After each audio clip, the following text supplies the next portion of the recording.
बच्चों, अस्सलाम वालेकुम रहमतुल्लाहि व बरकातुहू। जैसे कि आप जानते हो कि आप डेली क्लासेस ले रहे हो, तो हर एक उस्ताद अपनी तरफ से कोशिश करता है कि आप तक क्लासेस पहुंचाए। तो जो ये ऑनलाइन क्लासेस या ऑफलाइन क्लासेस चल रहे हैं, उम्मीद है कि आप इससे बहुत कुछ सीखते होंगे। यहाँ पे मैंने आज ले लिया है क्लास, ये क्लास 7th का मैथ है, जो मैंने कल इसका पहला पार्ट दे दिया है, अब दूसरा पार्ट है आज। तो यहाँ पे मैंने क्या लिया है, मैंने और एक यूनिट आपका ले लिया है, यूनिट 8 है ये लगभग मैथ में। तो यहाँ पे आपको क्या है, इस जो ये यूनिट है इसका नाम क्या है, कंपेयरिंग क्वांटिटीज। कंपेयरिंग क्वांटिटीज है हमें। तो इस कंपेयरिंग क्वांटिटी में सब टॉपिक मैंने बनाया है इस पे basic facts. Comparing of quantities में हमें बहुत कुछ आता है, इसमें परसेंटेज आती है, इसमें रेशियो आता है, इसमें फ्रैक्शंस आते हैं, और इसमें क्या आता है, रेशनल नंबर्स आते हैं। डिवीजन भी इसमें होता है, मल्टीपल भी इसमें होता है, एडिशन भी कहीं कहीं पे होता है, और सब्ट्रैक्शन भी कहीं कहीं पे होता है। लेकिन यहाँ पे हम पहले इसके बेसिक पे जाएंगे, इसके बेसिक फैक्ट्स क्या हैं। बेसिक फैक्ट्स सीखने के बाद हम आगे जा सकते हैं। तो ये इंट्रोडक्शन है आपके लिए। तो इस इंट्रोडक्शन में आप जो सीख पाओगे वही आपको आगे अप्लाई करना है। देखो, इसमें तो बेसिक टॉपिक्स क्या हैं। बेसिक टॉपिक्स है इसमें रेशियो, इक्विवेलेंट रेशियो, और थर्ड पे है ratio in the simplest form, और फोर्थ है कंपैरिजन ऑफ रेशियो, यानी कि रेशियो में क्या करना है, कंप्राइज करना है रेशियो को, और उसमें क्या है, और फिफ्थ पे है ये फैक्ट है जो इसका बेसिक है, प्रपोर्शंस, और सिक्स्थ पे है ये यूनिट मेथड। देखो, ये सारे के सारे हमें यहां इस जो कंपेयरिंग ऑफ क्वांटिटीज है यहां पे ये इस्तेमाल होते हैं। लेकिन जब तक ना हमें ये बेसिक फैक्ट्स की पता चले, ये बेसिक फैक्ट्स है, तो बेसिक फैक्ट्स जब तक हमें पता चले तो हम ये अच्छी तरह से समझ नहीं पाएंगे। ऐसे ही क्वेश्चन करने से हमें फायदा नहीं मिलेगा। तो देखो, रेशियो क्या होता है, two quantities of same kind of division. दो जो होंगे सेम काइंड ऑफ डिवीजन। मिसाल के तौर पर मैं आपको बताऊं, मैंने यहां पे ले लिया है ए रेशियो बी, ये आपको होता है वहां पे रेशियो और बटा में क्या है, ये एक जैसा होता है। ए बटा बी भी हम इसको लिख सकते हो, जिस तरह आप लिखते आए हो उसी को उस तरह भी हम रेशियो बता सकते हैं। क्योंकि यहां पे क्या है, रेशियो हमें देखना है कि 15:45 है। यहां पे अगर मैं ये ले लूं तो ये जो है, ये मैंने एग्जांपल्स दे दिए हैं, सेम काइंड ऑफ डिवीजन, इसका ये डिवीजन ही होता है। तो जिस तरह डिवीजन होता है इस तरह रेशियो भी होता है। इसका मतलब है हम डिवीजन और रेशियो को एक ही कैटेगरी में नहीं भर सकते हैं, लेकिन इस तरह लिखने में हमें रेशियो यहां पे आएगा, लेकिन अगर हमें मतलब इसको डिवीजन करना है वही रेशियो होता है, पहली बात। अब दूसरे पॉइंट पे हम जाएंगे, दूसरे बेसिक फैक्ट पे हम जाएंगे, इक्विवेलेंट रेशियो। देखो, इक्विवेलेंट रेशियो किसको बोलते हैं, जिस तरह मैंने यहां पे लिखा है, कुछ एग्जांपल्स लिख के रखे हैं, क्योंकि ये क्लास बड़ा बन जाता है, इसलिए मैंने तो यही कोशिश की नहीं आप तक ज्यादा इंफॉर्मेशन पहुंचे, इसलिए मैंने ये बोर्ड लिख कर रखा है। वरना तो आपको पता ही है कि मैं बोर्ड पे फिर आपको अच्छी तरह से समझाता हूं, लेकिन आज मैंने लिखकर इसीलिए रखा है ताकि ये क्लास बड़ा न बन जाए। तो देखो, इक्विवेलेंट रेशियो क्या है, मैंने लिखा है 40:25, और आगे मैंने लिखा है 80:50। ये आपस में बराबर है। देखो कैसे, 40 और 25 अगर हम इसको बटा हिसाब में ले लेंगे, यानी कि पी और क्यू की शक्ल में ले लेंगे, रेशनल नंबर में ले लेंगे, तो हम इसमें अगर कसर काटेंगे, कसर काटने से हमें क्या मिलेगा, यहां 5 से हम इसको करेंगे 5 5 25, 5 8 40, ठीक है। तो यहां पे मैंने एक बराबर रखा है 8:5, ये आपस में बराबर है। हाँ, 80 और 50 मैंने किया है, 10 5 50, 10 8 80, ठीक है। तो यहां पे ये रेशियो, इसका मतलब ये सेम रेशियो होते हैं, इसको बोलते हैं इक्विवेलेंट रेशियो, ठीक है।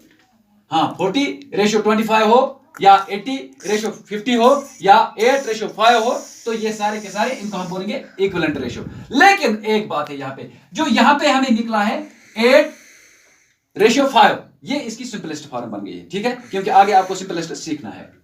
अब यहां पे क्या है, ratio in the simplest form, जो मैंने आपको बता दिया है, अभी बता दिया है, ए रेशियो बी, है ना।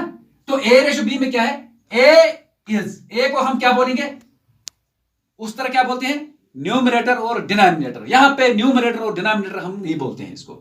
फिर क्या बोलते हैं, ए जो होता है, जो पहला वाला होता है, इसको बोलते हैं एंटीसीडेंट। क्या बोलते हैं इसको, एंटीसीडेंट, यानी कि जिस पे जो डिवाइड होता है, ठीक है, और मतलब जो मिलता है इससे वहां से, यानी कि जो रेशियो पहले होता है, जिस तरह मैंने ए रेशियो ऊपर वाला जो होता है जिसको न्यूमरेटर हम बोलते हैं, यहां पे बोलते हैं इसको एंटीसीडेंट।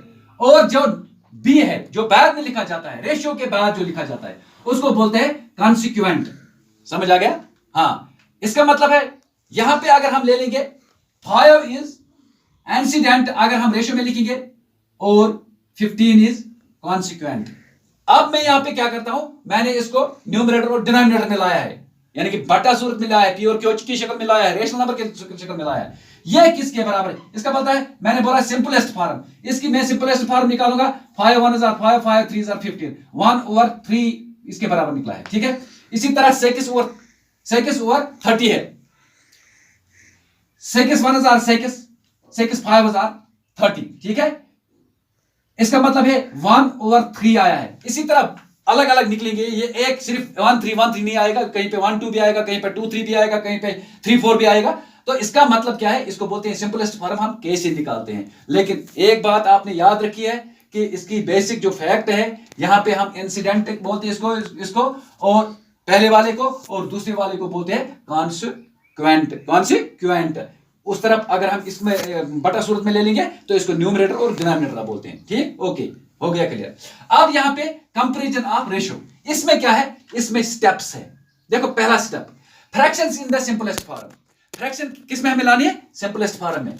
और दूसरा, डिनोमिनेटर ऑफ 2 और मोर फ्रैक्शंस, जिसका 2 या 2 से ज्यादा हमें डिनोमिनेटर होते हैं, उनको हम एलसीएम में लेते हैं, ठीक है। ये दूसरा स्टेप है इसका। और तीसरा स्टेप जो है उसका वो भी एलसीएम में हम लेते हैं, 2 या 2 से ज्यादा। लेकिन यहां पे एक है, make equivalent fraction in such A way that the denominators of, हाँ, अगर कहीं पे फ्रैक्शन सेम नहीं होंगे, उनको हमें क्या करना है, मल्टीपल या डिवीजन, इसको प्लस या माइनस करना है हमें, यानी ऐड या सब्ट्रैक्शन करनी है, तो उसके लिए हमें क्या करना पड़ता है, एलसीएम निकालना पड़ता है, ठीक है। या हम पहला वाला मेथड लगाते हैं, इस पे कैंची जरा हम करते हैं, ठीक है। तो लेकिन यहां पे एलसीएम इसका निकालना होता है, ये तीसरा स्टेप है। अब चौथा, जब कंपैरिजन, मैं कंपैरिजन की बात करता हूं, पहले जब तक ना हम ये 4 स्टेप पे जाएंगे तो हम कंपैरिजन नहीं कर सकते हैं। और चौथा स्टेप, जो लास्ट स्टेप है इसका कंपैरिजन का, तो वहां पे क्या है, large number will be large than the other. जो बड़ा नंबर होगा वो हमेशा बड़ा ही नंबर रहेगा बाकी नंबरों से, ठीक है। तो फिर अगर हम वहां पे एलसीएम निकालते हैं तो एलसीएम उससे भी बड़ा निकल सकता है, ठीक है, ओके, हो गया कंपैरिजन भी, ये भी आपको क्लियर हो गया, ये फैक्ट भी क्लियर हो गया। अब हमें पांच पे हम जाएंगे, प्रपोर्शन। देखो प्रपोर्शन क्या होता है, the ratios which are equivalent are said to be in the proportion। जब रेशियो होंगे, वो 2 रेशियो होंगे, वो आपस में एक दूसरे के बराबर होंगे, तो हम उसको क्या बोल सकते हैं, वही उसी को प्रपोर्शन बोलते हैं। देखो मैंने यहां पे लिखा है A ratio B is equal to C ratio D, A ratio B is equal to C ratio D। इसका मतलब क्या है, जो ऊपर वाला है एक्सट्रीम है, ठीक है, यहां पे पहला और यहां पे आखिरी, पहले रेशियो में पहला और दूसरे रेशियो में आखिरी। ये मैथ में हम दूसरे वहां पे लेते हैं, वहां उसका अलग है, वो भी मुझे याद आया है, वो मैं बाद में बताऊंगा अगर टाइम मिला। तो ए जो है, ए और लास्ट पे डी, ए और डी जो है, ये इसको बोलते हैं एक्सट्रीम्स। और नीचे जो दूसरा है बी और ए, इसको बोलते हैं मीन। समझ आ गया ना, ये इस तरह जब होगा तो इसको हम बोलते हैं प्रपोर्शन। समझ आ गया। लेकिन यहां पे हम बोलते हैं प्रोडक्ट ऑफ मीन, ये याद रखना, ये अहम बात है इसमें। Product of mean should be equal to product of extremes. Product of mean जो होगा वो प्रोडक्ट ऑफ, यानी प्रोडक्ट ऑफ एक्सट्रीम्स के बराबर होना चाहिए। यानी कि अगर हम मीन को मल्टीपल करेंगे, 2 मीन को मल्टीपल करेंगे और उसका जो प्रोडक्ट निकलेगा, मल्टीपल करने के बाद जो हासिल ज़रब हमें निकलेगा, वो प्रोडक्ट ऑफ एक्सट्रीम्स के बराबर होना चाहिए, यानी कि हासिल ज़रब जो एक्सट्रीम्स के हम मल्टीपल करेंगे उसके बराबर होना चाहिए। उसके बाद लास्ट स्टेप है इसके, तो इंशाल्लाह आगे हम जाके अब क्वेश्चन करेंगे, लेकिन आज नहीं, वो इंशाल्लाह कल करेंगे। आज मैं सिखाऊंगा सिर्फ ये बेसिक पॉइंट्स आपने सीखे हैं। यहां पे यूनिटरी मेथड किसको बोलते हैं? The compare two quantities the unit must be the same. देखो इसका मतलब क्या है, अगर हम दो क्वांटिटीज ले लेंगे तो उसका जो यूनिट है वो सेम होना चाहिए। आप उसकी डेफिनेशन है, वो डेफिनेशन आपको लिखने की जरूरत नहीं है कि हमें क्या करना है, किस तरह करना है, ये कैसे हम निकालेंगे, वो आपको जरूरत नहीं है। लेकिन आपको यही याद रखना है, इसको पहले हमें क्या करना है, जब हम यूनिट टर्म पे इसको ले लेंगे तो ये सेम होना चाहिए, तब ये सेम निकलना चाहिए। इसको सेम निकालने की कोशिश करनी चाहिए। जो हम वो कोशिश करते हैं, जो प्रोसेस हम करते हैं इसको सेम करने के लिए, उसी को हम बोलते हैं यूनिटरी टर्म। आज इतना ही, इंशाल्लाह कल अगर जिंदगी रही तो कल मैं आगे जाऊंगा, सिर्फ एक्सरसाइज पे जाऊंगा और आपको कुछ क्वेश्चन सिखाऊंगे। इसमें तो क्वेश्चन से मल्टीप्लिकेशन के भी, डिवीजन के भी, और इसके अलावा इसमें परसेंटेज है जो आपको अहम है। परसेंटेज हम कैसे निकालते हैं ताकि आपको ये कंपेयरिंग ऑफ क्वांटिटीज क्लियर हो जाएंगे, रेशियो आपको अच्छी तरह से समझ आएंगे इंशाल्लाह।